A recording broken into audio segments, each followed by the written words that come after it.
سب سے پہلے بات کریں گے LDA گورننگ باڈی کے اجلاس کے حوالے سے۔ روڈا ایریا ہاؤسنگ سوسائٹیز کا ریکارڈ روڈا کے سپورٹ کرنے کی منظوری۔ LDA بلڈنگ بائی لاز میں ترامیم کے ایجنڈے پر کمیٹی قائم کر دی گئی ہے۔ بند روڈ گلشن راوی ٹی جنکشن انڈر پاس منصوبے میں 20% فنڈز جو ہیں استعمال کیے گئے ہیں۔ درِ نیاب ہمارے ساتھ موجود ہیں، مزید تفصیلات ان سے جانتے ہیں۔ جی درِ نیاب۔ ہاں جی بالکل، وزیر اعلیٰ پنجاب چودھری پرویز الہی کی بطور چیئرمین LDA گورننگ باڈی کے اجلاس کی صدارت کی اور 8 کلب کا اجلاس ہوا جس میں تمام گورننگ باڈی کے ممبران شریک ہوئے۔ اس میں سب سے اہم جو ٹاپ ایجنڈا تھا جس میں روڈا ایریا کی تمام وہ ہاؤسنگ اسکیمیں جو LDA میں شو ہو رہی تھی، ریکارڈ LDA کے پاس تھا جن کی تعداد 50 سے زائد بنتی ہے، وہ تمام ریکارڈ سرکاری طور پر روڈا کی تحویل میں دینے کی جو ہے منظوری دی گئی ہے۔ اس کے ساتھ ساتھ LDA بلڈنگ بائی لاز جو ترمیم کی جا رہی تھی اس کے اوپر کمیٹی قائم کر دی گئی ہے۔ اس کے علاوہ جو ٹی جنکشن منصوبہ ہے بابو صابو کا ٹی جنکشن پہ انڈر پاس بنایا جانا ہے، اس کے لیے 20% فنڈ جو ہے وہ LDA نے فراہم کرنے تھے، جس سے LDA نے معذرت کی کہ ان کے پاس فنڈنگ کی کمی ہے، جس پر وزیر نے فیصلہ کیا کہ تمام فنڈ پنجاب حکومت خود ادا کرے گی جو تقریباً 4 ارب کے قریب بنتے ہیں۔ اس سمیت کئی اہم فیصلے کیے گئے اور گورننگ باڈی جو ہے وہ تقریباً تمام ایجنڈے منظور کر لیے گئے۔ اس کے علاوہ ایک بہت اہم ایجنڈا تھا جس میں کوٹ لکھپت فروٹ منڈی کی زمین پہ سرکاری اراضی پر ہسپتال بنایا جانا تھا۔ اب ہسپتال کی زمین کم کر کے اس میں کمرشل ایریا بھی ایڈ کر دیا گیا، اس لیے اس پلان کو بھی منظور کر دیا گیا۔ جی ٹھیک ہے درِ نیاب، بہت شکریہ آپ کا۔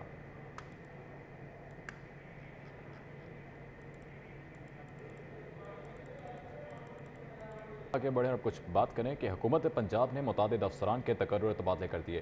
شاہد ندیم کو additional deputy commissioner finance DG Khan تعینات کر دیا گیا ہے۔ احمد سلیم چشتی کو آپ کو بتائیں کہ additional deputy commissioner finance Bahawal Nagar تعینات کر دیا گیا ہے، جبکہ کمل صابر کو ڈپٹی سیکرٹری ایڈمن محکمہ ماحولیات تعینات کر دیا گیا ہے۔ Muhammad Yusuf additional deputy commissioner general Bahawalnagar تعینات کر دیے گئے ہیں۔ غلام سرول کو additional deputy commissioner general Muzaffargarh تعینات کر دیا گیا ہے۔ مزید ان تعیناتیوں کے بارے میں تفصیلات جان لیتے ہیں ایڈیٹر بیوروکریسی کیسر کھوکھر سے۔ جی کیسر کھوکھر۔ جی بالکل، شاہد ندیم کو additional deputy commissioner finance DG Khan تعینات کیا گیا ہے اور احمد سلیم چشتی کو additional deputy commissioner finance Bahawal Nagar تعینات کیا گیا ہے۔ کنول صابر کو ڈپٹی سیکرٹری ایڈمن محکمہ ماحولیات تعینات کیا گیا ہے۔ محمد یوسف کو additional deputy commissioner general Bahawalnagar تعینات کیا گیا ہے۔ غلام سرور کو additional deputy commissioner general Muzaffargarh تعینات کیا گیا ہے۔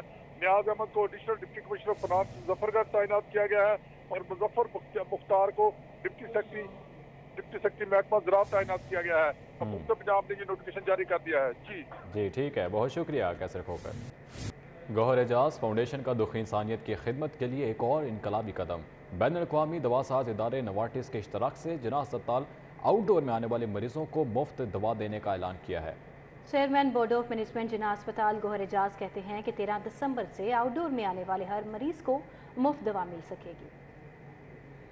دکھی انسانیت کی خدمت میں پیش گوہر اعجاز فاؤنڈیشن نے جناح ہسپتال کی OPD میں مریضوں کو مفت ادویات کی فراہمی کا انقلابی منصوبہ شروع کر دیا ہے۔ اس حوالے سے چیئرمین بورڈ آف مینجمنٹ گوہر اعجاز نے نوارٹس فارما کے نمائندے شہزاد فاروق، principal Allama Iqbal medical college professor Nadeem Hafeez but کے ہمراہ پریس کانفرنس کی۔ گوہر اعجاز نے بتایا کہ گوہر اعجاز فاؤنڈیشن نوارٹس کے اشتراک سے کینسر، امراض قلب، شوگر سمیت 30 امراض کی ادویات مفت فراہم کرے گی، جس پر سالانہ 1 ارب روپے لاگت آئے گی۔ 30 بیماریاں ایسی ہیں جن کی دوائی ہمارے آؤٹ پیشنٹ میں ڈاکٹرز ڈائیگنوز کرتے ہیں، بٹ وہ دوائی لینے کی کسی مریض میں طاقت نہیں ہے کہ وہ خرید سکے۔ گوہر اعجاز نے کہا کہ 1600 بستروں پر مشتمل ہسپتال میں روزانہ 7000 سے زائد مریض آتے ہیں، جن کو اسٹیٹ آف دی آرٹ علاج کی فراہمی ہمارا مشن ہے۔ جناح ہسپتال میں مریضوں اور ان کے لواحقین کے لیے علاج کے ساتھ روزانہ 10,000 افراد کا کھانا مہیا کیا جا رہا ہے۔ لواحقین کے لیے 300 افراد کی گنجائش کا حامل مہمان خانہ تعمیر کیا گیا ہے۔ بین الاقوامی معیار کے آپریشن تھیٹرز اور ہاسپٹل مینجمنٹ انفارمیشن سسٹم متعارف کروایا گیا ہے۔ تمام آؤٹ پیشنٹ میں 7000 لوگ آتے ہیں، ہم سے دوائی تو لکھوا کے چلے جاتے ہیں، ہم نے ان کا کمپیوٹر کا ڈیٹا بھی لے لیا لیکن وہ دوائی لے نہیں سکتے، اور وہ 300 بیڈ کا مہمان خانہ 9 مہینے کے اندر ڈپارٹمنٹ نے میجر فرحان کے نیچے اس کو فعال کیا۔ 4 آپریشن تھیٹرز SOT کے 4 ہم نے بند کر کے ان کی تعمیر گوہر اعجاز فاؤنڈیشن نے شروع کر دی۔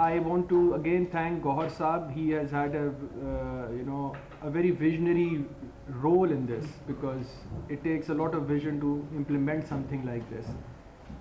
We are now grateful that we are on the journey. Inshallah, the patients will benefit from this.